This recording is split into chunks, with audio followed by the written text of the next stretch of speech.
pinagbintangan ako na nag-hack po daw ako ng Facebook niya. Nagsalita po siya ng mga kasiraan about sa akin. Dating masaya humantong na sa Tulfo. Boy Tapang biglang naging magulo ang buhay. Magandang araw sa inyong lahat mga minamahal nating taga-subaybay, sanay hindi nyo po makalimutan na mag-like sa video na ito. At paunawa tapusin muna ang kabuuhan ng video na ito mga minamahal nating taga-subaybay at para malaman ang nilalaman nito. At maraming salamat po sa pagpatuloy na pagsuporta. Boy Tapang ang matapang ng Cebu ay napasubok sa malaking problema ngayon dahil sa kanyang dating kapartner na si Cherry White. At ito na nga ang hinihintay ng lahat mga minamahal nating taga-subaybay dahil sa sila Boy Tapang at Cherry White ay humantong na nga si Cherry White ngayon sa kina Sir Raffy Tulfo. Ito naman ang gusto ni Boy Tapang sa nabanggit niya nakaraang live niya na kung sakaling haantong sila kina Sir Raffy ay hindi anya siya matatakot na harapin at para malaman ng taong bayan na sumusuporta sa kanilang dalawa kung sino talaga ang nagsasabi sa kanilang dalawa ng totoo. Mabuti naman kung magkaayos sila mga minamahal nating taga-subaybay, ngunit ang malaking pagkakamali lang nila na ang kanilang mga inilalabas at depensa sa isa't isa ay ito ay nakatatak na sa isipan ng karamihang tao at lalo na sa lahat ng humahanga sa dalawang sikat na mga vlogger na ito. Sa ating kaalaman kaya nagkahiwalay silang dalawa mga minamahal nating taga-subaybay dahil sa si Cherry White ay paulit-ulit na sinasaktan si Boy Tapang.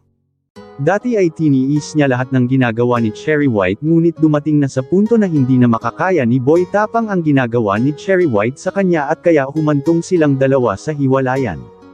Matatandaan natin ang pag-iyak ni Cherry White noong hinahatid niya si Boy Tapang sa airport, ito na pala ang huli nilang pagsasama sa kanilang vlog.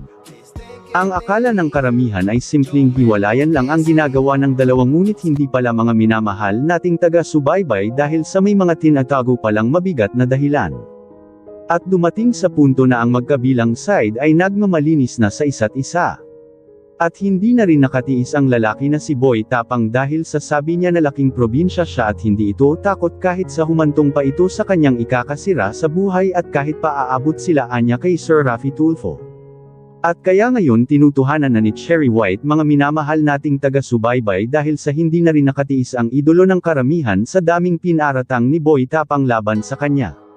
Siyempre tao lang rin naman at may prinsipyo at dignidad ang bawat isa, kaya ngayon humantong na ang dalawa sa ganitong mga pangyayari.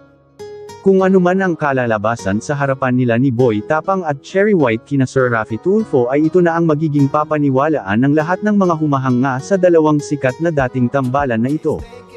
Kung kayo mga minamahal nating taga-subaybay ang tatanungin, marapat ba talagang mahantong pa sa mga ganitong bagay?